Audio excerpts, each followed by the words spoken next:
बेटा ध्यान देना, कल हम लोग बात कर रहे थे ट्रांसपोर्टेशन ऑफ रेस्पिरेटरी गैसेस, उसमें हम लोगों ने ऑक्सीजन के ट्रांसपोर्टेशन की बात कर ली थी, फिर हम लोग बात कर रहे थे CO2 के ट्रांसपोर्टेशन की। उसको एक बार रिकवर करते हुए चलते हैं। इधर ध्यान देना कि आप मान लो ये आपकी ब्लड कैपिलरी है,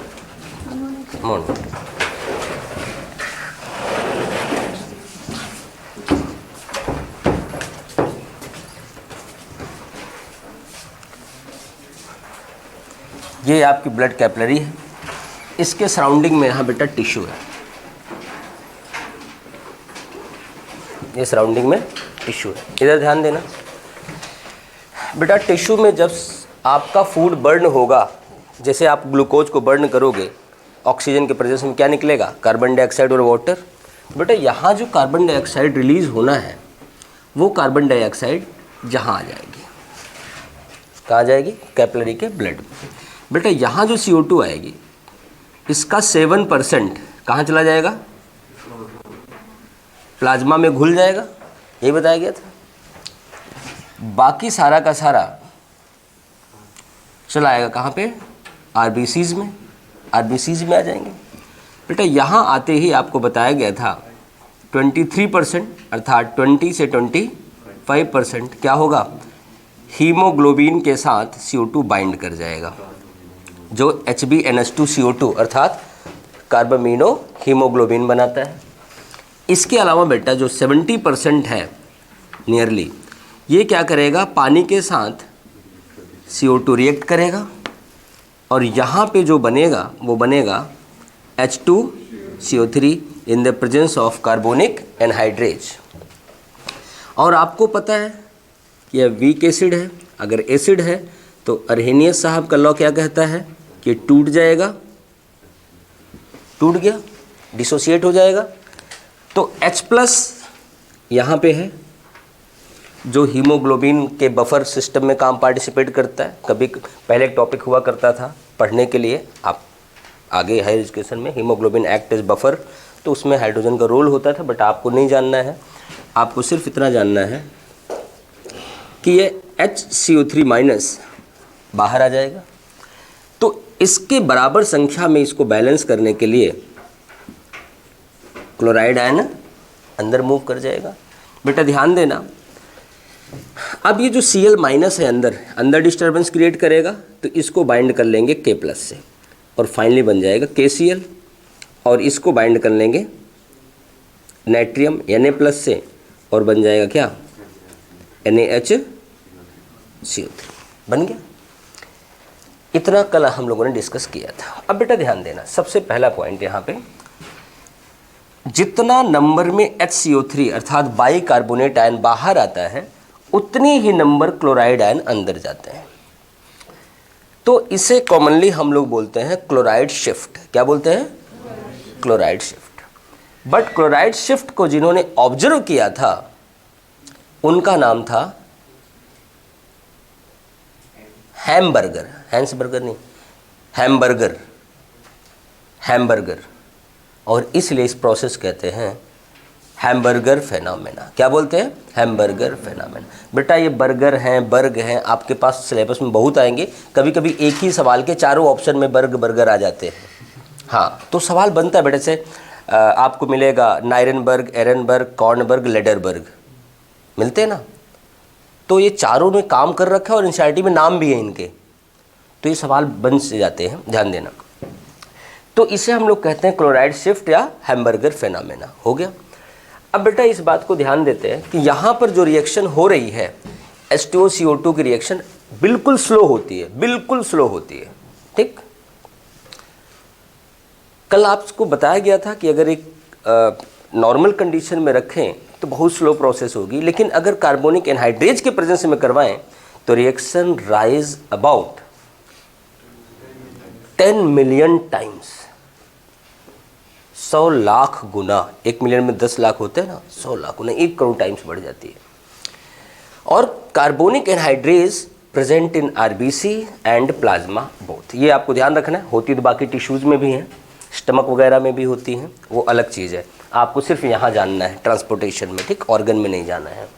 ध्यान देना है कि कि जो आपको सवाल बनेगा एनसीईआरटी ने साफ साफ लिखा है carbonic anhydride is present in RBC and little amount also found in plasma, लिखा हुआ है ना बात। इस बात को आपको याद रखना है, स्टेटमेंट वाले सवाल में दोनों आपको लगाने पड़ेंगे। बेटा अब ये सिस्टम जो बन गया, ये सिस्टम यहाँ से मूव करेगा, मूव करके बेटा यहाँ आएगा,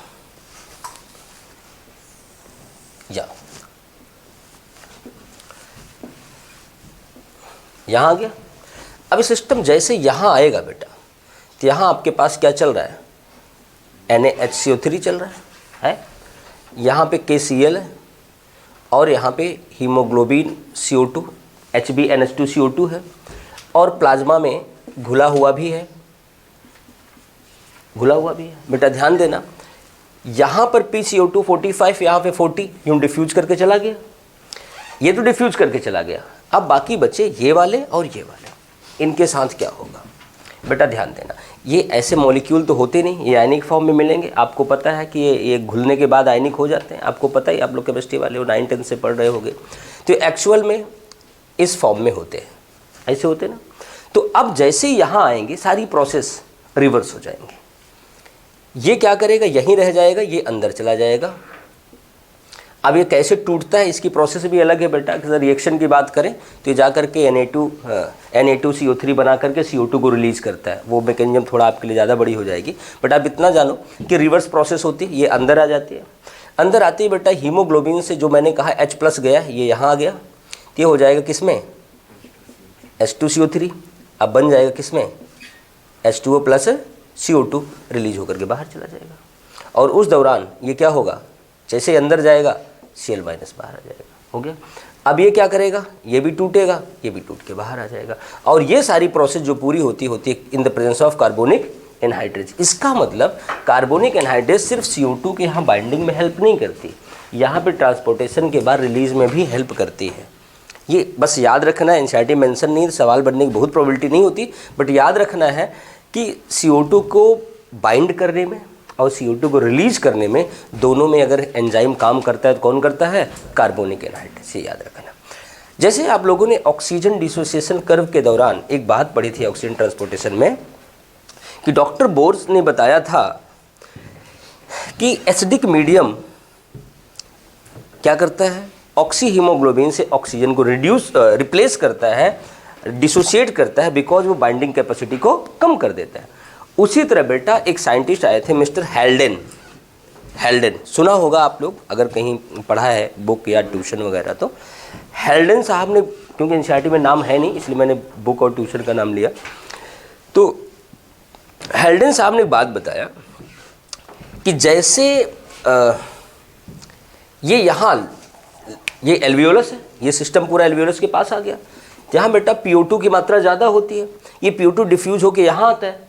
जैसे ही यहाँ आता है, इस बात को समझना, यहाँ आता है, बढ़ना शुरू किया, तो ध्यान देना, हेल्डेन साहब ने कहा binding of oxygen replace CO2, binding of oxygen replace CO2, सारा CO2 धड़ धड़ धड़ धड़ निकलना शुरू कर देता है। और एक बात और बाद में प्रैक्टिकली प्रूव की गई कि Haldane effect is more effective और more efficient for CO2 transportation than Bohr effect for oxygen transportation. अगर ऑक्सीजन ट्रांसपोर्टेशन में हम कहें जितना एक्सेलरेट कर रहा है बोर इफेक्ट ऑक्सीजन ट्रांसपोर्टेशन को, उससे ज़्यादा कहीं एक्सेलरेट करता है, सपोर्ट करता है कौन, हेल्डेन इफेक्ट, किसके, CO2 के ट्रांसपोर्टेशन को। बस एक लाइन याद रखना है कि Haldane effect is much efficient then Bohr effect for CO2 transportation, इससे ज़्यादा कुछ नहीं याद रखना है, वो भी अगर एक्स्ट्रा सवाल बना तो। समझिए, तो ये हो गया बेटा हमारा CO2 के ट्रांसपोर्टेशन की कहानी। इतना लिखने के बाद हम लोग पढ़ेंगे effect of high altitude, effect of carbon monoxide, ये दो चीज़ पढ़ेंगे। फिर एक एडिशनल बहुत पुराना, मैं आपको बता दूं, बहुत पुराना, जो शायद आपने बुक में भी ना पढ़ा हो क्योंकि आप टाइम बुक में ना हो, वो 2-4 पॉइंट लिखाऊंगा। जैसे डाईफॉस्फोग्लिसरिक एसिड का इफेक्ट, नहीं सुना है ना, हाँ, कहीं कहीं बुक में लिखा मिल जाता है, पुरानी बुक में, नई में तो नहीं मिलता। वो ऑक्सीजन ग्राफ, वही वो काम करता है, CO2 को बढ़ाता है, वो राइट शिफ्ट ही करता है, बट एक लाइन लिखाना है कि राइट शिफ्ट करता है, क्योंकि हमारे टेस्ट पेपर में पढ़े हुए हैं सवाल, तो कभी कभी आपको टेस्ट में आ जाते हैं, बच्चे पूछने आ जाते हैं, तो मैं सोच रहा हूँ बता ही दो, क्यों डाउट का रोड़ा पालो। ठीक, चलो आगे लिखते हैं। कल क्या लिखा था, इन द, अच्छा सिर्फ, हाँ आगे लिखे ना, carbon dioxide, carbon dioxide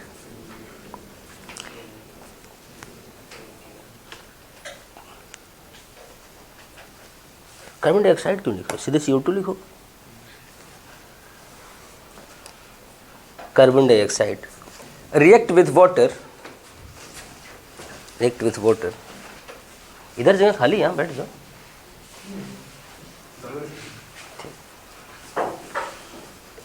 react with water in the presence of enzyme carbonic anhydrase, enzyme carbonic anhydrase, carbonic anhydrase, carbonic anhydrase. This enzyme increase reaction rate about 10 million times. ये आपके NCERT के biomolecule में लिखा हुआ है, ये reaction के साथ 10 मिलियन टाइम्स लिख दिया, लिख लो ना, reaction rate about 10 million times, 10 million times. It is fastest enzyme. Kulveer मैंने बता दिया carbonic anhydrase is fastest enzyme. अब आप बताओ बेटा कि दुनिया में सबसे ज़्यादा पाया जाने वाला एंजाइम, स्माइल है, फिर कौन सा है जोगिंदर, कौन सा एंजाइम सबसे ज़्यादा पाया जाता है? रूबिस्को, बिल्कुल सही आंसर रूबिस्को। प्लांट किंगडम कहो, चाहे लिविंग वर्ल्ड कहो, चाहे अर्थ सरफेस कहो, ये सबसे ज़्यादा पाया जाने वाला एंजाइम है। ठीक, एंजाइम भी है, प्रोटीन भी है। और एनिमल किंगडम में सबसे ज़्यादा पाया जाने वाला प्रोटीन है कोलेजन, कोलेजन फाइबर्स में जो कोलेजन प्रोटीन होती है वो पाई जाती है। चलो आगे लिखते हैं, आगे स्टार पॉइंट बना के लिखना, कार्बोनिक एनहाइड्रेज, कार्बोनिक एनहाइड्रेज, बस अभी शुरू किया लिखना। Carbonic anhydrase is present in RBCs, RBCs and also present in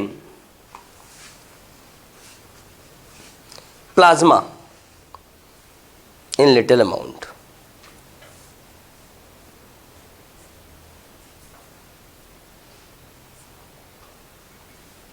आगे लिखना,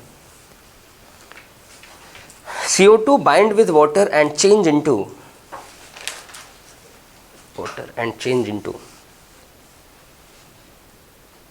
H2CO3, मतलब कार्बोनिक एसिड, कार्बोनिक एसिड,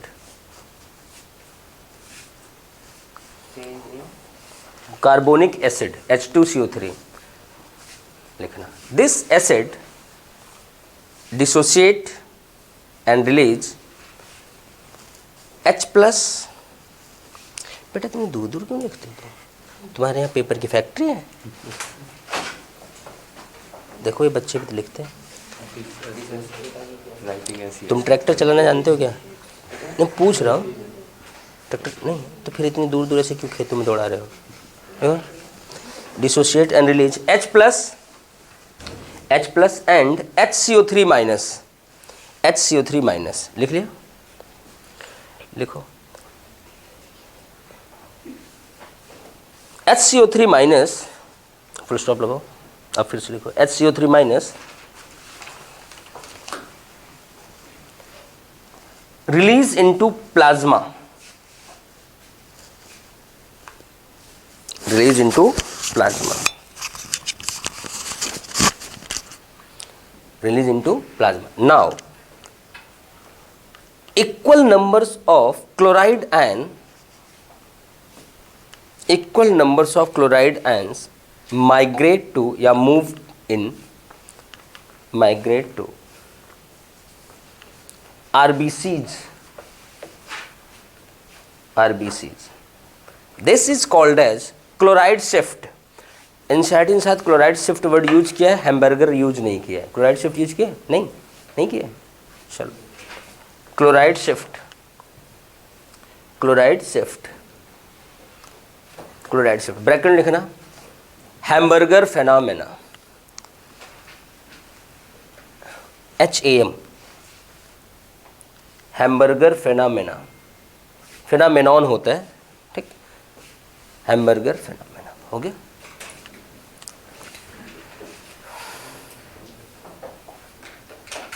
लिखना,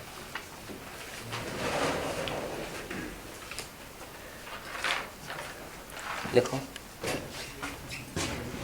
HCO3 माइनस, लिखो HCO3 minus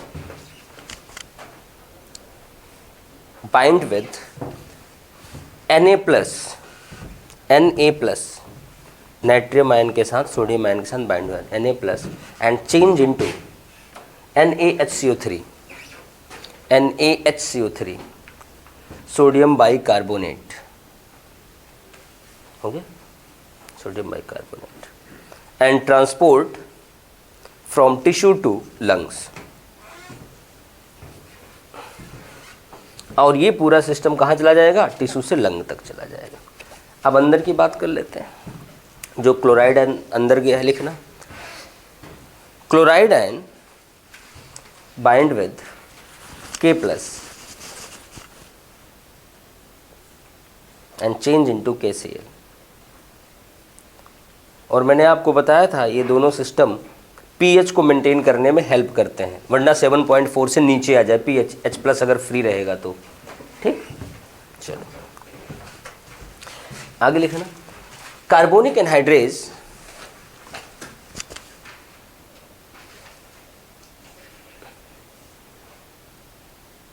also catalyze release of CO2, release of CO2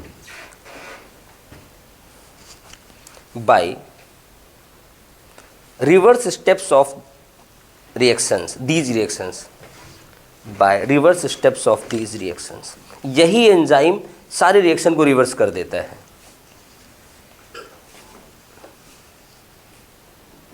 by reverse step of these reactions, yes, reactions, full stop। एक star point बना के लिखना, binding of oxygen with hemoglobin replace carbon dioxide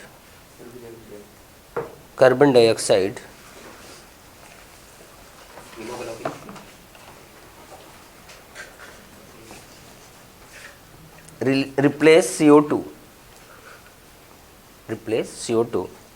या release CO2, replace CO2 in lungs, this is referred as Haldane effect, yeah, this is called as Haldane effect, HALDANE,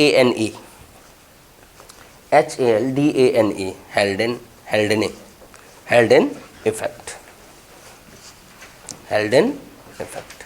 लिखना, Haldane effect is, नहीं अलग point, Haldane effect is, ये तो ऐसे लिखवा दे रहा हूँ, सवाल वैसे इन जनरल दिखता नहीं बट पढ़ने में अच्छा लगता है। हाँ, Haldane effect is more effective or efficient than, more effective or efficient than Bohr effect, Bohr effect, Bohr's effect हो गया बेटा। ये हो गया CO2 का ट्रांसपोर्टेशन, हो गया। तुम्हारा नाम क्या है? प्रदीप, हाँ।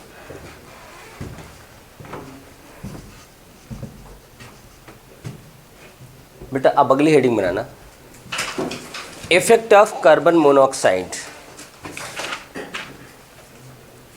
इफेक्ट ऑफ कार्बन मोनोऑक्साइड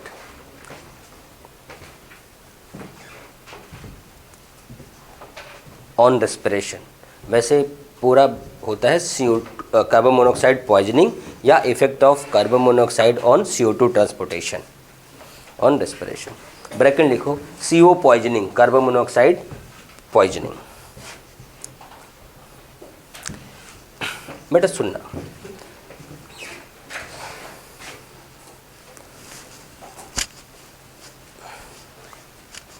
कभी भी बेटा अगर हम एक स्मोक वाले रीजन से गुजरें, जैसे अक्सर क्या होता है कि कहीं पे हम लोग देखो, हम लोग ऐसे ही इलाके में रहते हैं जहाँ पे आसपास बहुत सारे गांव हैं, ठीक। वहाँ पर जो पेड़ पौधों के पत्तियाँ गिरती हैं या फिर खेती से जो पराली वगैरह होती है वो जला दी जाती है। कितना स्टोर करें, कितना सड़ाएंगे, डंपिंग भी तो नहीं कर सकते उतना, ठीक। तो करते क्या है कि जला देते हैं, या कभी कभी वैसे ही घर की सफाई के बाद लोग जला दो, चल जाएगा, कहाँ फेंकोगे, ऐसे कर देते हैं। तो बेटा उस दौरान अगर आपके नाक में वो धुआं आता है तो ऐसा नहीं होता कि आपको अच्छा लगता है बैठ जाओ वहीं योगा करने, गहरी सांसें लो, ऐसा तो होता नहीं है। आप जैसे ही वहाँ से गुजरते हो 10 सेकंड भी नहीं लगता, आपको होता है कि भागो, दौड़ के पार करो, सही है नहीं।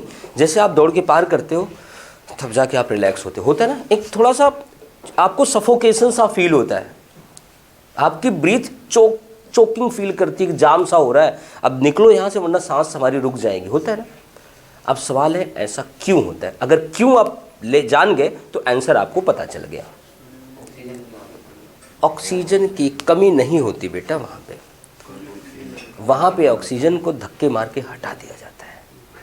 हाँ, इधर ध्यान देना बेटा, सुनना, जिस समय हम वहाँ ब्रीथ करते हैं तो बेटा अगर आप इस फ्रेश एयर में हल्का से स्मोक मिक्स कर दो, अगर फॉर एक्सपेरिमेंट, ठीक, एक चैम्बर में किसी को बंद करो और उसके एयर के साथ साथ एक पाइप में आप इनलेट के साथ आप धुआं डाल दो, प्योर कार्बन मोनोऑक्साइड की बात ही नहीं मैं कर रहा हूँ, ठीक, कोई लकड़ी वगैरह जल रही हो, पत्ते जल रहे हो, तो देखना होगा क्या, वो तो ऑक्सीजन भी तो ले रहा है, फ्रेश एयर भी तो ले रहा है। होता क्या बेटा, जब हीमोग्लोबिन के साथ ऑप्शन 2 है O2 और ऑप्शन है कार्बन मोनोऑक्साइड, दोनों को बाइंड करना है, दोनों को बाइंड करना है, तो बेटा आपको पता है कि ये आसानी से बाइंड कर जाता है, हीमोग्लोबिन के साथ 4 मॉलिक्यूल ऑक्सीजन के जुड़ जाते हैं, ठीक है। और होता क्या है कि 4 बाइंड हो गए और टिश्यू में जाकर रिलीज करके चले जाते हैं। लेकिन बेटा ये जो है ना, ये कॉम्पिटिटर बड़ा तगड़ा है, इसका रिएक्शन रेट, हीमोग्लोबिन और कार्बन मोनोऑक्साइड का रिएक्शन रेट हीमोग्लोबिन और ऑक्सीजन के रिएक्शन रेट से लगभग 250 गुना होता है। आपकी बुक में लिखा रहता है मोर देन 200 टाइम्स, नियरली 250 के आसपास होता है। 250 लिखा है, अच्छा 250 होता है, बुक में लिखा होता है मोर देन 200 टाइम, ठीक, ध्यान देना। मोर देन 200 टाइम, इसका मतलब जब तक इसका एक मॉलिक्यूल जुड़ेगा इसका 200 से 250 मॉलिक्यूल जुड़ जाएगा, ठीक। तो इसका मतलब ज़्यादा से ज़्यादा हीमोग्लोबिन को ऑक्यूपाई कर लेगा, ठीक। यहाँ तो कोई प्रॉब्लम नहीं, ठीक है भाई, तुम ऑक्यूपाई कर लो, जब खाली होगा तो हम जुड़ जाएंगे। मुसीबत वहाँ है कि खाली नहीं करता, समस्या ये है। ऑक्सीजन बाइंड हुआ, ऑक्सी हीमोग्लोबिन बना, ये टिश्यू तक जाकर के खाली कर दिया, फिर वापस लंग में खाली हीमोग्लोबिन आ गया, किसको, ऑक्सीजन को लेने के लिए। खाली का मतलब ये है कि कार्बन डाइऑक्साइड को तो लेके आएगा, उससे हमसे मतलब नहीं, हम दूसरा फेस नहीं देख रहे हैं। लेकिन जब कार्बन मोनोऑक्साइड बाइंड कर गया, it form permanent and stable compound carboxy haemoglobin. मतलब अगर आपके एक आरबीसी में जितने हीमोग्लोबिन हैं, वैसे कौन बताएगा कितने हीमोग्लोबिन एक आरबीसी में होते हैं?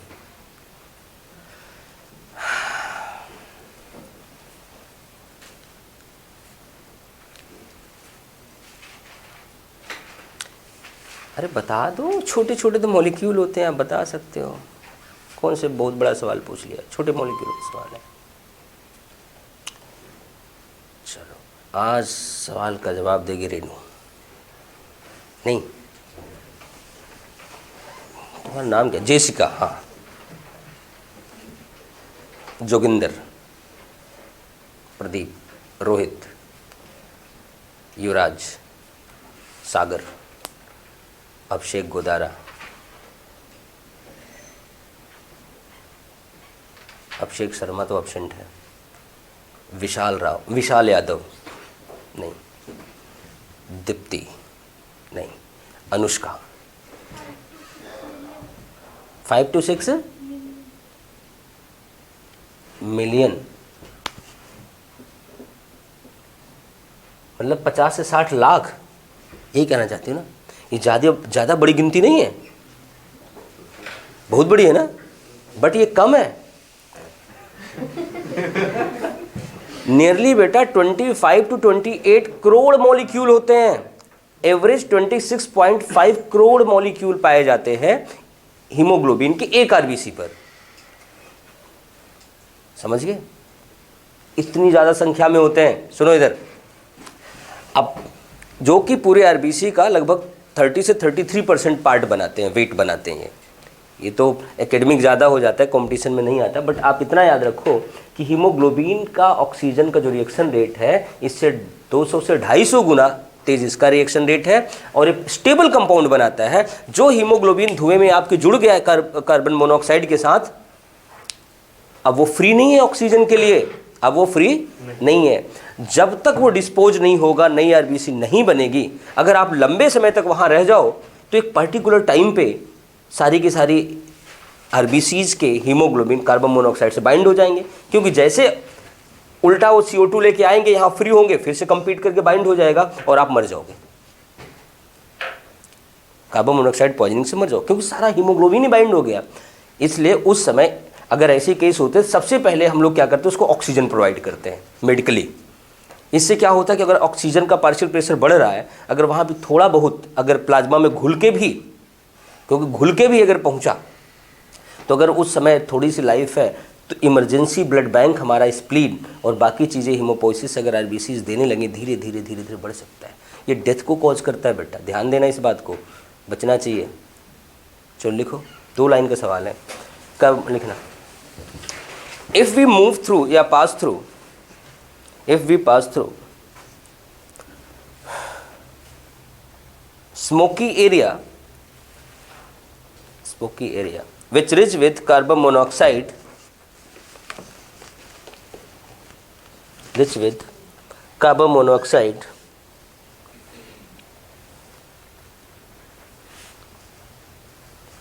अच्छा एक चीज़ बहुत पहले मुझे याद है, तब आप लोग पता नहीं जानते हो नहीं जानते हो, 1989 की बात बता रहा हूँ मैं आपको। एक न्यूज़ आई थी अखबार में, जो अंदर ब्लैक एंड वाइट पर, तब तुम लोग तो पढ़े ही होगे, युवराज तुम तो पढ़े ही होगे। तो एक न्यूज़ आई थी कि विंटर सीजन में एक, पहले देखो बेटा आप लोग गांव से हो, तो गांव में जो लोग 2-2 4-4 कमरे के घर बनाते हैं, उसमें हाँ, तो ऊपर नहीं, अंगीठी नहीं, ऊपर एक छोटा सा वो छेद छोड़ते हैं ना, कहते हैं रोशनदान है, लाइट है, जबकि उसका उद्देश्य रोशनदान नहीं होता। बायोलॉजिकली या साइंस के अकॉर्डिंग वो क्या होता है कि हवा पास होता रहे, धुआं, अगर इस तरह से आग लगाएं तो धुआं पास हो जाए। तो जो अंगीठी कुछ लोग करते हैं ठंड में, वो भी बंद कर देते हैं कागज चिपका करके। हाँ, तो करते हैं ना। तो उस केस में मैंने न्यूज़ यही देखा था उस समय कि उस परिवार ने वो अंगीठी समझ लो या फिर आग जला के रख लिया था, उस धुआं की वजह से सफोकेट होकर के जो 2-3 मेंबर उस कमरे में थे वो मर गए। उसका रीज़न यही था बेटा, कार्बन मोनोऑक्साइड पॉइजनिंग। ठीक, ध्यान देना, अगर कभी सवाल में स्टोरी बना के नीट में दे दिया गया कि एक बंद कमरे में एक परिवार के कुछ मेंबर सो रहे थे और वो मर गए, अब उसको आपको डायग्नोज करना है, तो आपको डायग्नोज करना क्या है, मर गए तो कार्बन मोनोऑक्साइड पॉइजनिंग से ही मरेंगे, बिना डायग्नोज के आंसर लगा के चले जाना। समझ गए ना? तो आंसर सही हो जाएगा, लिखना। इसलिए मैं वो कहानी नहीं लिखवा रहा हूँ रूम वाली, क्योंकि ये सवाल लिखते हैं लोग। कहाँ थे हम लोग? Carbon monoxide, then we feel suffocation, then we feel suffocation, suffocation because, reason क्या है? Because carbon monoxide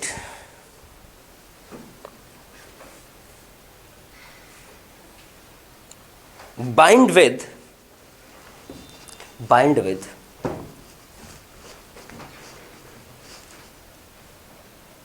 hemoglobin and form, और क्या बनाती है? परमानेंट और stable compound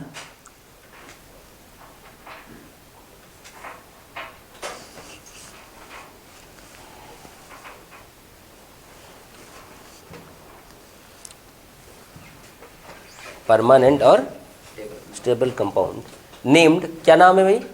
carboxy haemoglobin, carboxy haemoglobin.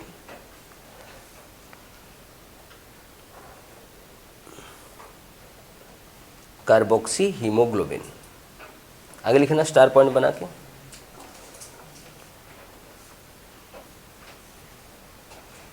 Binding capacity of CO with hemoglobin, CO with hemoglobin is more than 200 times greater,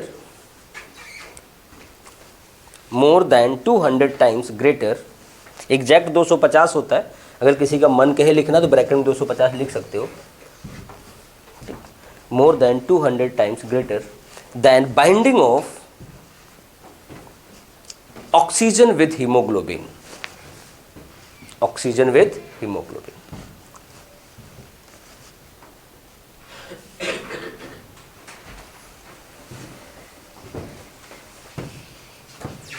हो गया? चलो अब अगली heading banana, effect of high altitude on breathing. ये भी टॉपिक में सवाल बनते थे। ब्रीथिंग ऊंचाई पे जब दिया होगा, ब्रीथिंग के ठीक बाद जब हम ऊंचाई पे जाते हैं, पहाड़ियों पे, बहुत ज़्यादा ऊंचाई पे, या जो पर्वतारोही वगैरह जाते हैं उनको देखो, पूरी व्यवस्था के साथ जाते हैं। तो बेटा पूछा, यही इस टॉपिक में बताया जाएगा कि जब हम ऊंचाई पे जाते हैं, ज़्यादा ऊंचाई पे, तो हमारे ब्रीथिंग के साथ ब्रीथिंग रेट के साथ क्या इफेक्ट होता है। बेटा ध्यान देना, जैसे जैसे हम ऊपर बढ़ेंगे, ठीक, जैसे ऊपर बढ़ेंगे तो देखो ये एयर कॉलम यहाँ पे हमारे ऊपर इतना था 1 एटमॉस्फेरिक प्रेशर, ऊपर जाते जाते क्या होगा, ये प्रेशर जो है एयर का 1 एटमॉस्फेरिक प्रेशर, ये भी रिड्यूस होगा, कम होगा ना। दूसरी चीज़ जो यहाँ पर गैसियस कॉम्पोजिशन है, उस प्रेशर की वजह से यहाँ पे बदल जाए, कॉम्पोजिशन तो नहीं बदलेगी, डेंसिटी बदल जाएगी। क्या होगी? डेंसिटी बदल जाएगी, रेयर हो जाएगी। ठीक, अब जैसे आप ऊपर जाओगे प्रेशर कम, बट आपका प्रेशर तो वही है अंदर वाला। कई लोग होते हैं ना पहाड़ी पे जाने पे उनके नाक से खून आने लगता है, नौजिया फील होने लगता है, परेशानी होने लगती ना, उसका रीज़न यही है एटमॉस्फेरिक प्रेशर रिड्यूस होना और वहाँ पर डेंसिटी कम होना, किसका? एयर के। अब वहाँ पर जब आप ब्रीथ करते हो तो यहाँ जितना ऑक्सीजन या एयर लेते थे उससे कम ले पाओगे, लेकिन बॉडी की रिक्वायरमेंट तो उतनी है। तो जब रिक्वायरमेंट उतनी है तो आपके सबसे पहला काम क्या होगा? कोप करने के लिए, वहाँ बैलेंस करने के लिए,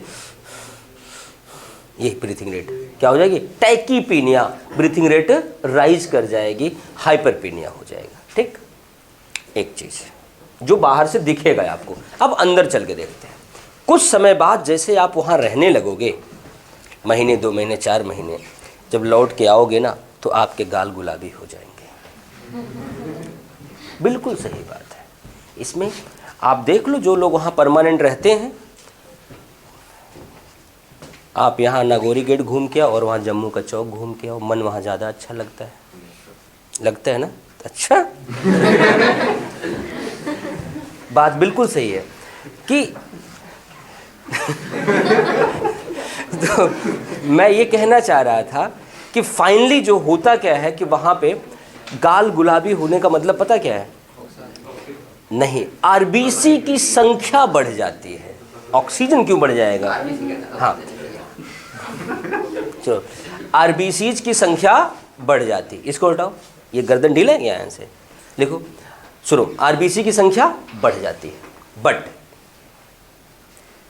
साइज आरबीसी की इफेक्ट नहीं होती। ये हर गाइड में, हर बुक में, पहले प्रीवियस ईयर देखना, 2000 के आसपास के जो पेपर हैं या उसके पहले की जो पेपर हैं, सबसे लास्ट ऑप्शन हुआ करता था कि हाई एल्टीट्यूड पे जाने पे number of RBCs rise but size not affected.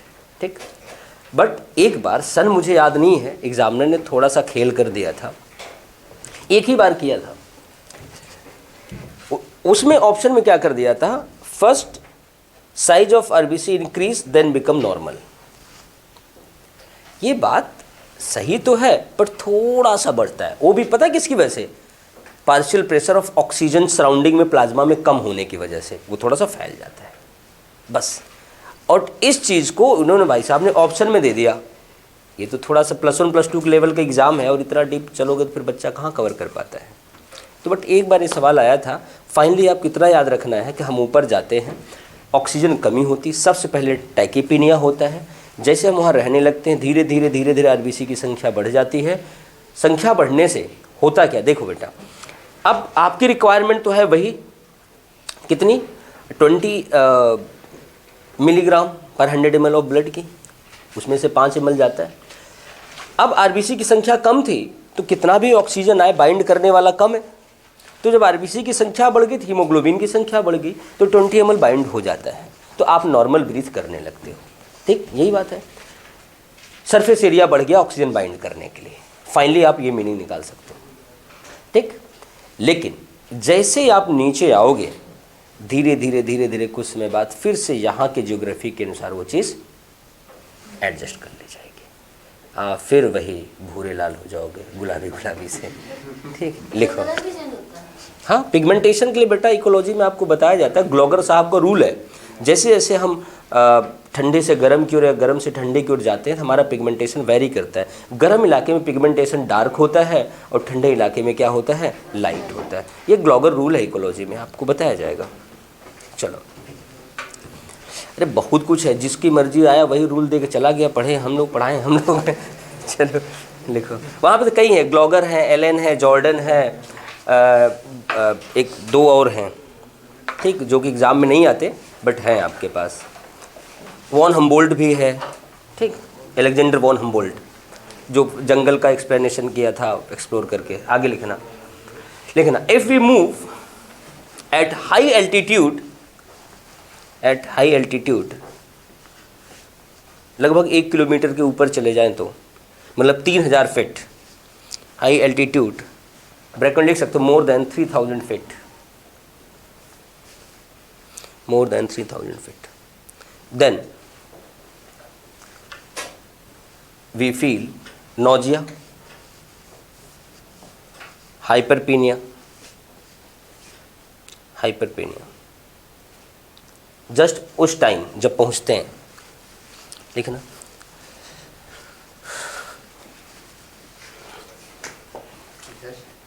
नहीं वो मैं बता रहा था, लिखना नहीं।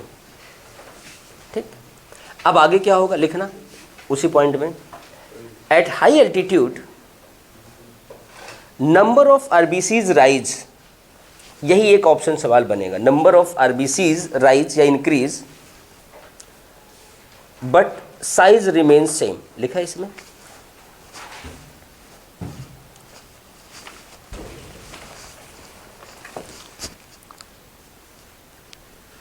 बट साइज रिमेन सेम, ये लिखा है,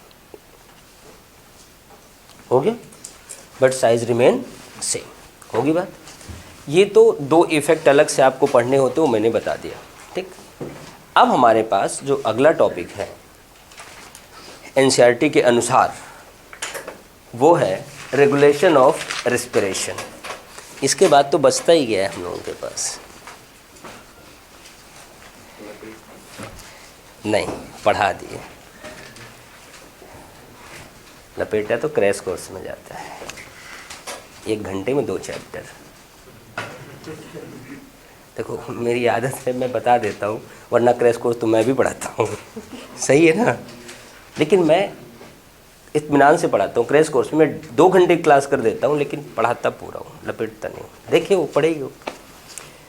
हाँ, ये आदत है, जो कहूँगा सच कहूँगा बेटा, सच के सिवा सब कुछ कहूँगा। हाँ, तो अगली हेडिंग में regulation of respiration, regulation of respiration. चलो पेन रखो, मत खाया करो बेटा पेन, घर में रोटी नहीं देते। एक बच्चा हमारा और था, वो पेन के पीछे का ना एक कैप वैप जो होता है चबा चबा के बिल्कुल ब्रश बना देता था। हाँ, अब वो इस साल MBBS करेगा, तो मैं उससे ये बोला दवा के पत्ते मत चबा लियो, बीमारियाँ लग जाएंगी सारी। हाँ देखो, रेगुलेशन ऑफ रेस्पिरेशन बेटा, अब हमें ये जानना है कि जो हम ब्रीथ करते हैं इसको गवर्न कौन करता है। देखो एक सीधी सी बात है, ब्रीथिंग या रेस्पिरेशन हमारा न्यूरॉन से, हार्मोन से और केमिकल कंसंट्रेशन और कंपोजिशन इन ब्लड या pH ऑफ ब्लड, ये सारी अफेक्ट करते हैं, इस बात को ध्यान देना है, ठीक, अफेक्ट करते हैं। बट उसको एक होता है ना रेगुलेट करने वाला मास्टर गवर्नर, वो होता है हमारा ब्रीथिंग सेंटर जो पाया जाता है मेडुला ऑब्लंगेटा में। बेटा मेडुला ऑब्लंगेटा सिर्फ ब्रीथिंग को आगे पीछे होने से रोकता है, उसे कहते हैं रिदम सेंटर। आपके एनसीईआरटी मेंशन होगा ये नाम, रिदम सेंटर, लयबद्ध बनाता है कि आप 12 से 16 वाले लय में चलो, ठीक, आपका ये जो हारमोनियम सिस्टम है वो बिगड़ने ना पाए, म्यूजिक बराबर सही चले, ठीक, उसे कहते हैं रिदम सेंटर। लेकिन रिदम सेंटर के पड़ोस में मेडुला ऑब्लंगेटा के बगल हाइंड ब्रेन का एक पार्ट होता है पॉन्स वेरोली, जिसे बुक में लिखा रहता है पॉन्स, ठीक, पॉन्स वेरोली पाया जाता है। पॉन्स के अंदर प्रेजेंट होता है न्यूमोटैक्सिक सेंटर। क्या होता है? Pneumotaxic centre. वो न्यूमोटैक्सिक सेंटर इस रिदम सेंटर को मॉडरेट करने में हेल्प करता है, वो उसको गवर्न करता है, ठीक। अब ध्यान देना, अब ये न्यूमोटैक्सिक और रिदम सेंटर काम कैसे करते हैं? इनको काम करने के लिए चाहिए कीमोसेंसिटिव एरिया जो इनको इन्फॉर्मेशन दे कितना CO2 हो गया, कितना H+ हो गया, अर्थात pH कितना हो गया। आपको बता दें कि इनका जो कीमोसेंसिटिव एरिया अर्थात इनका जो इन्फॉर्मर है वो सेंसिटिव होता है CO2 के लिए, H+ के लिए, नॉट सेंसिटिव फॉर ऑक्सीजन। ध्यान रखना इस बात को, ऑक्सीजन के लिए सेंसिटिव नहीं होता। तो इस लाइन का फायदा उठा के एग्जामिनर ने सवाल बना दिया। उसने कहा कि ब्रीथिंग आपकी कब अफेक्ट होगी? जब आपके बॉडी में ऑक्सीजन की कमी होगी, CO2 की कमी होगी, कि ऑक्सीजन की अधिकता होगी, कि CO2 की अधिकता होगी? CO2 की अधिकता। ऑक्सीजन की कमी से कोई फर्क नहीं पड़ने वाला है।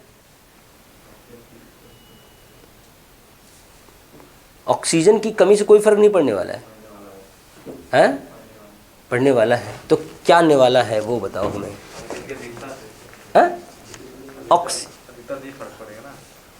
इतना बताओ, ऑक्सीजन के कमी से कोई ब्रीथिंग पे फर्क पड़ेगा?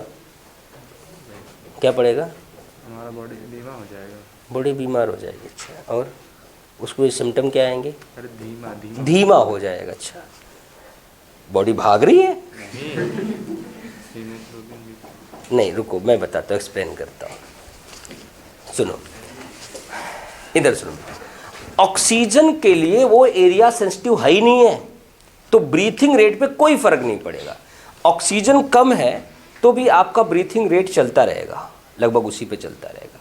लेकिन फर्क कब पड़ेगा कि जब अगर बेटा देखो ब्रीथिंग उतना ही है, अंदर CO2 बढ़ रहा है, जैसे CO2 की मात्रा बढ़ेगी तो वो इन्फॉर्मर CO2 तो ऑब्जर्व कर लेता है, जैसे CO2 की मात्रा बढ़ेगी तो वो क्या करेगा?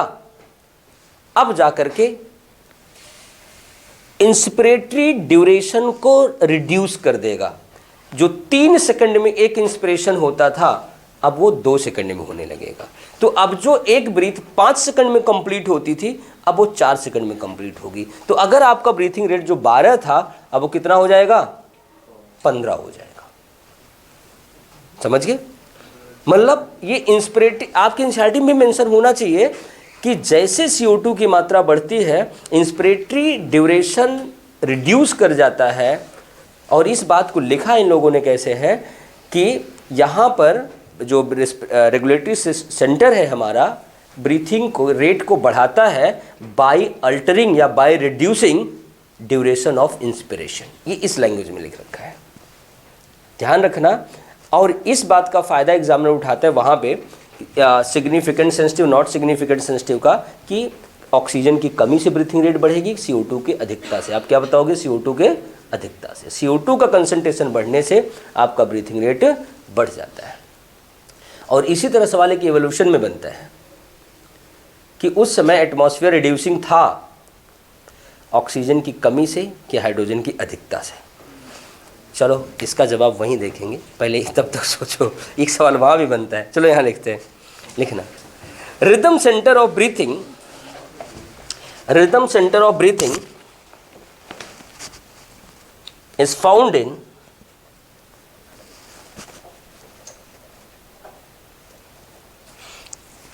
medulla oblongata।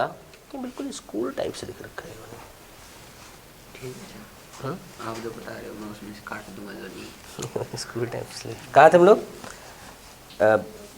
Found in medulla oblongata of hind brain,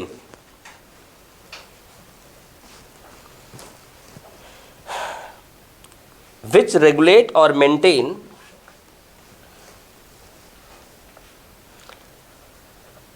breathing rate।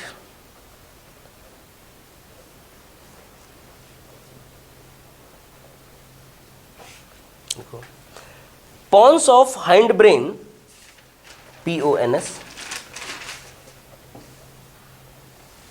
pons of hind brain contains pneumotaxic center,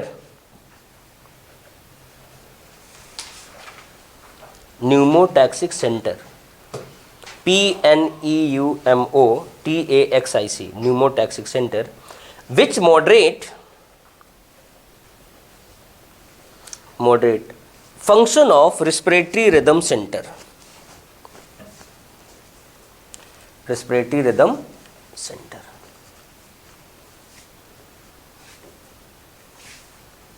respiratory rhythm center।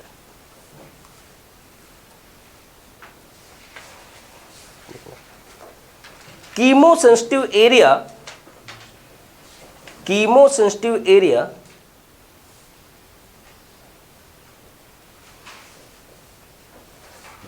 in medulla oblongata, medulla oblongata near rhythm center, near rhythm center is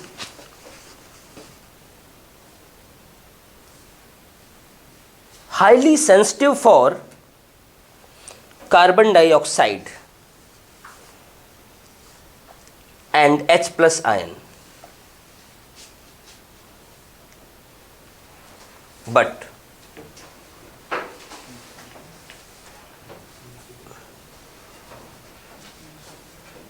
सीधे not लिखवा देता हूँ। Insignificant sensitive क्या लिखो कि लिखवा दूँ, लिखो बट इनसिग्निफिकेंट सेंसिटिव या नॉट सेंसिटिव, मैं तो नॉट लिखवाता हूँ direct, not sensitive for oxygen.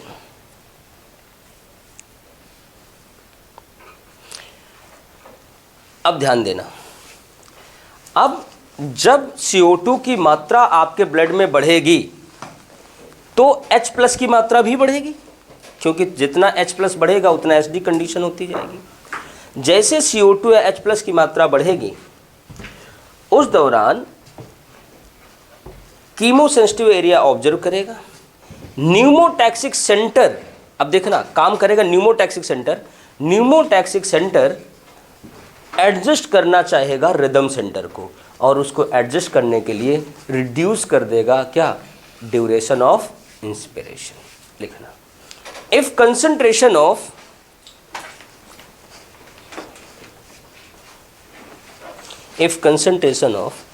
carbon dioxide or H plus increase in blood, then duration of inspiration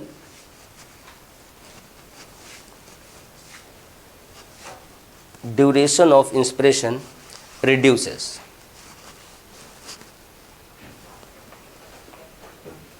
So breathing rate rise, breathing rate क्या होती है, बढ़ जाती है। हो गया। अच्छा, इस मेडुला ऑब्लोंगेटा के अलावा भी क्या कोई ऐसा एरिया है हमारी बॉडी में जो कीमोसेंसिटिव होता हो? है? मेडुला ऑब्लोंगेटा के कीमोसेंसिटिव एरिया के अलावा कोई है जो CO2 के लिए सेंसिटिव होता हो?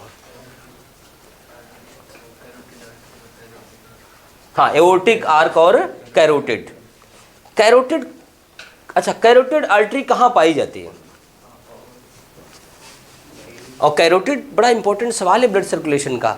सप्लाई करता है blood to upper part of body. Heart, देखो अपर लोअर का कंसेप्ट पता है क्या होता है? हार्ट के ऊपर का अपर, यहाँ हार्ट है, इसके ऊपर का सारा अपर है, इसके नीचे का सारा लोअर है। तो इसलिए इसके नीचे वाली वेन इन्फीरियर, इसके ऊपर वाली सुपीरियर। नीचे बॉडी की लंबाई ज़्यादा, इसलिए इन्फीरियर वेन की लंबाई ज़्यादा। तो यहाँ जब ब्लड सर्कुलेशन में अपर लोअर करते हैं ना, वो हार्ट के रिस्पेक्ट में लेते हैं। ऐसा नहीं होता कंधे के ऊपर का अपर, कंधे के नीचे का लोअर, ऐसा कुछ नहीं होता। ठीक, कैरोटिड इधर ले जाती है पूरा ब्लड यहाँ से, और लाती कौन सी है? Jugular vein. आगे लिखना, एओर्टिक आर्क एंड कैरोटिड लिखा होगा इसमें, AORTIC, एओर्टिक आर्क। एओर्टा क्या होता है? लार्जेस्ट आर्टरी, मेन आर्टरी जो यहाँ से निकलती है हमारे लेफ्ट वेंट्रिकल से। चलो, aortic arch and carotid are also chemosensitive. अच्छा, कभी आपने देखा कि आप 2-4 लोग योगा कर रहे हो, बातें कर रहे हो, अचानक इतनी गहरी सांस ले लो कि आपका फेफड़ा फट जाए, धड़ाम की आवाज़ है, सारे एल्वेलाई फट जाए? ऐसा कभी होता है? या 2-4 एल्वेलाई दिवाली पे फट जाए? फट फट फट फट नहीं ना। तो सवाल यही है कि एक्सेस स्ट्रेचिंग ऑफ लंग कौन प्रिवेंट करता है? जब आप सांस लेते हो, डीप ब्रीथ करते हो, ऐसा नहीं होता कि आप सांस लेते जाओ, फेफड़ा फूले, फट फट की आवाज़ है और आप कहो कि राम राम सत्य है, हाँ दिवाली हो गई। दिवाली क्या, दिवाला निकल जाए? तो ऐसा नहीं होता। सवाल यही है वह कौन सा रीज़न है, कौन सा कारण है जो एक्सेस स्ट्रेचिंग ऑफ लंग को रोकता है? वैसे एनसीईआरटी में मेंशन तो नहीं है कि है, नहीं है। हेरिंग ब्रूअर रिफ्लेक्स, नाम तो सुना होगा आप लोगों ने, इसका नहीं सुना क्या? तो मैं बेवजह पढ़ा रहा हूँ, इसको छोड़ ही देता हूँ। हो गया इतना? नहीं, बहुत सारे कंटेंट ऐसे हैं ना कि जो क्या पढ़ाएं, छोड़ ही देते हैं, छोड़ देते हैं इसको, सवाल तो बनना नहीं है। डिसऑर्डर पे आ जाओ, लिखो डिसऑर्डर ऑफ रेस्पिरेटरी सिस्टम। कितना टॉपिक बाकी इस चैप्टर में? अच्छा, लास्ट है क्या? जल्दी नहीं हो गया? तुम लोग बेटा पता है, तुम लोग 5 मिनट लेट आते हो, तुम लोग टाइम से आओ ना। मैं कई बार कहूँ टाइम से पढ़ो ना, सारी चीज़ें टाइम से हो जाएंगी। आपके मन में ना ये वाला सवाल, देखो बेटा मेरे साथ काम करते हुए आपके मन में कभी सवाल नहीं आना चाहिए सर सिलेबस कब होगा, कैसे होगा, होगा तो क्यों होगा। ये इन सब चक्करों में ना पढ़ना, क्योंकि बेटा मुझे पता है काम किस वे में करना है। क्योंकि बेटा देखो, शुरू में सारे बड़े चैप्टर करूँगा, मुझे चैप्टर गिनाना हो ना तो मैं एक चैप्टर लिविंग वर्ल्ड पढ़ा दूँ, एक पढ़ा दूँ microbe in human welfare, 2 biotechnology पढ़ा दूँ, गिनती बढ़ जाएगी धड़ धड़ धड़ धड़। बट हमें गिनती नहीं बढ़ानी बेटा, हमें सवाल कवर करते चलना है। इसलिए रैंडम पढ़ा, एंडोक्राइन पढ़ा दिया, सेक्सुअल रिप्रोडक्शन, फ्लावरिंग प्लांट पढ़ा दिया, न्यूट्रिशन पढ़ा दिया, ब्रीथिंग पढ़ा दिया। अब मैं जाने वाला था उधर जेनेटिक्स में, लेकिन मैं आपको फोटोसिंथेसिस पढ़ाऊँगा, प्लांट फिजियोलॉजी। सही है ना? मैं अचानक आज रास्ते में आते हुए प्लान बना कि प्लांट फिजियोलॉजी शुरू करूँगा। प्लांट जब भी अगली क्लास होगी, इसको जब भी ख़त्म हो जाएगा तब आज ही ख़त्म कर देंगे। ख़त्म नहीं, कंप्लीट। ख़त्म क्या, चले आगे वाले बच्चों के लिए छोड़ दो ना, अगले साल भी वाले के लिए। चलो लिखो, डिसऑर्डर ऑफ रेस्पिरेटरी सिस्टम। पहले फोटोसिंथेसिस कर रहे हैं। अगर लंग्स में धक्के से हवा डालें तो? धक्के से हवा डालें तो दक्ष कासनिया का एक सवाल है, लंग्स में धक्के से हवा डालें तो? हाँ, धक्के का मतलब फोर्सफुली। देखो ये लोग, हाँ धक्के मतलब लोकल लैंग्वेज में भाई धक्का करना मतलब फोर्स लगाना किसी चीज़ को। तो फोर्सफुली बेटा देखो होता क्या है, अगर आप नॉर्मल इंस्पिरेशन के बाद हवा ज़बरदस्ती भर रहे हो किसी के मुंह में पाइप लगा करके, तो IRV तक तो ठीक है, उसके बाद वहाँ से रिफ्लेक्स आना शुरू होगा, वो उसका दम सा घुटेगा, रिफ्लेक्स आएगा, ठीक। लेकिन ऐसा नहीं कभी वो फेफड़ा फट जाए, ऐसा कभी नहीं होगा। हाँ, ब्लास्ट कभी नहीं होगा। हाँ, एक बात और ध्यान देना, ब्लास्ट कभी नहीं होगा। और दूसरी चीज़ ध्यान देना, चलो डिसऑर्डर पे आ रहे थे तो 2-3 डिसऑर्डर इसमें है, उसको बताते। लेकिन उसके पहले एक सवाल, मैंने आपको परसों बताया था, कल बताया था कि एक डेड बॉडी मिली जिसमें किसी ने इन्फॉर्मर ने इन्फॉर्म किया, तो वही दया अभिजीत आ गए सारे।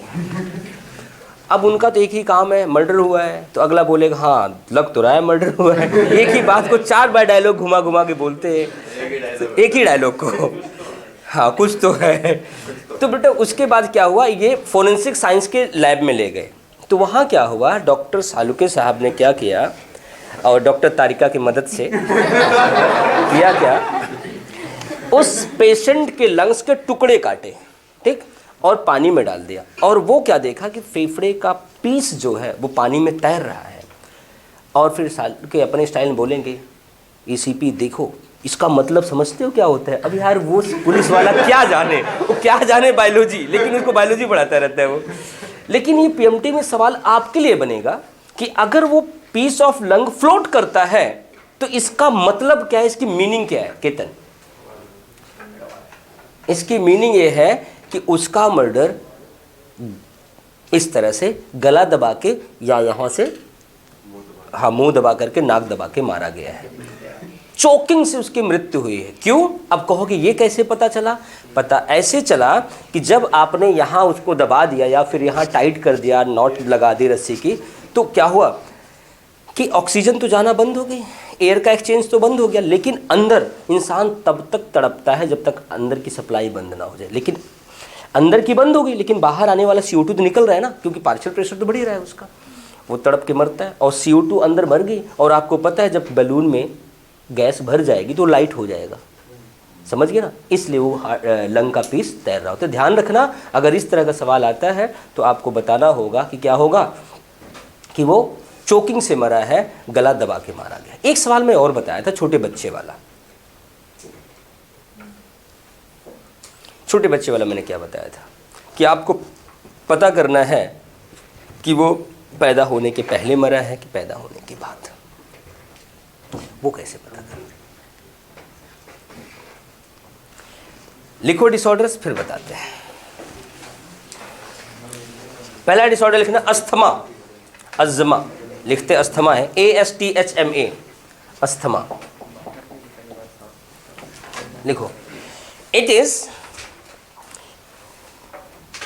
डिफिकल्टी इन ब्रीथिंग,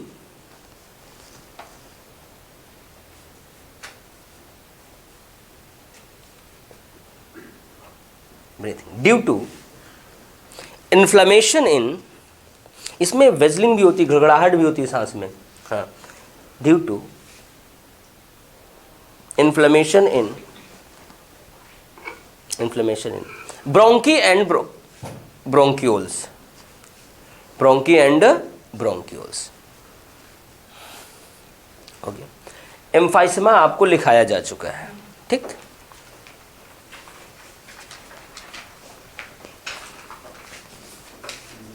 अब अगली बीमारी लिखना। अगली क्या लिखोगे? ब्रोंकाइटिस नहीं, हाँ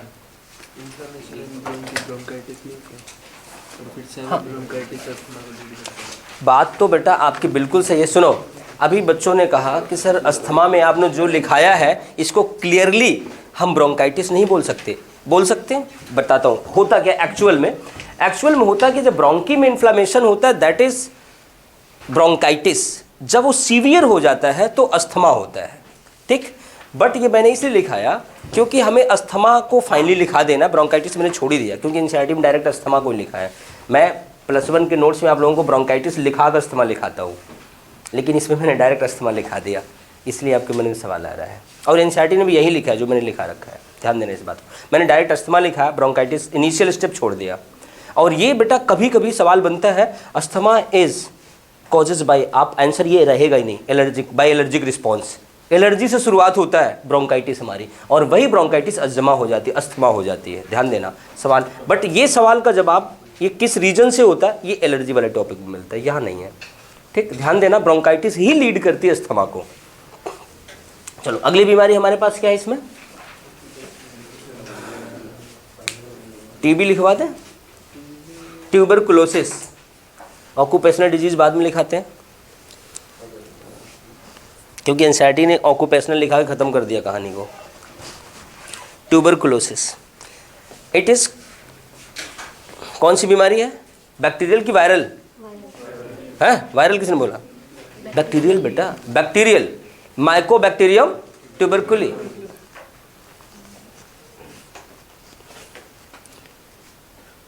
bacterial disease causes by mycobacterium tuberculi. MYCO mycobacterium tuberculi, fungus like bacteria, mycobacterium tuberculi. इसमें कौन सा डायग्नोसिस यूजफुल होता है हर्ष? मैनटॉक्स टेस्ट। नहीं, दवाई नहीं, सिर्फ डायग्नोसिस तक आपको पढ़ना है, ठीक? दवाई जाके कॉलेज में पढ़ना। कहाँ थे हम लोग? लिखो। बट आपके एनसीईआरटी में ना 2 ही टेस्ट हैं, एक विडाल टेस्ट, एक अलीशा, 2 ही है, तीसरा नहीं है। बट मैं लिखवा दे रहा हूँ मैनटॉक्स। हाँ बोलो। नोमेनक्लेचर में नेम लिखते हैं, उसमें एक में 12 से ज़्यादा नहीं होना चाहिए। वो लिमिटेड है, वो लिमिटेड है, लिमिटेड है। हाँ वो लिमिटेड है। अस्थमा कंप्लीटली क्यूरेबल है क्या? बेटर नहीं, मैं बताऊं। इनिशियल स्टेज में अगर हम एलर्जन को रोक सकते हैं और बॉडी को कोप कर सकते हैं तो क्यूरेबल है, लेकिन अगर एक बार हो गई ना तो बेटा टाइम टेकिंग है, और इसलिए हम इसे 100% क्यूरेबल नहीं मानते। अगर किसी को है तो उसको नॉर्मल किया जा सकता है, ऐसी कोई बड़ी बात नहीं है, बट बचना पड़ता है। हाँ बेटा, विडाल बेटा टाइफाइड के लिए है, अलीशा एड्स के लिए है। हाँ वो तो बेटा डायलेटर है, वो डायलेटर है। यार तुम लोग, चलो बता देता हूँ बेटा। एक केमिकल होता है, हार्मोन में भी बताया गया है, आपको आगे रिप्रोडक्शन में बताया जाएगा, प्रोस्टाग्लैंडिन। प्रोस्टाग्लैंडिन बेटा फैट होता है, जिसे हम लोग सिंथेटिक प्रोस्टाग्लैंडिन को इनहेलर में यूज़ करते हैं इसको डायलेट करने के लिए, ठीक? सिंथेटिक प्रोस्टाग्लैंडिन पंप मारते हैं तो डायलेट कर जाता है। जो अस्थमा का पेशेंट है, ये ट्यूब है, वो ट्यूब रिड्यूस हो कितनी हो जाती है अंदर, अब सांस लेने में प्रॉब्लम होती है, जैसे डायलेटर डालते हैं तो ये फैल जाता है, तो सांस डीप होकर नॉर्मल हो जाती है। वो बेटा डायलेटर है। वो तब होता है जैसे बंदा सीढ़ियाँ चढ़ गया या वर्क कर लिया, या अचानक कुछ ऑक्सीजन कमी हो गई तो हवा कम पास हो रही, तो उस दौरान उसके पंप लेना पड़ता है। वो डायलेटर्स होते हैं जो ब्रोंकी और ट्रैकिया को डायलेट करते हैं, ठीक? ध्यान देना। हिस्टामाइन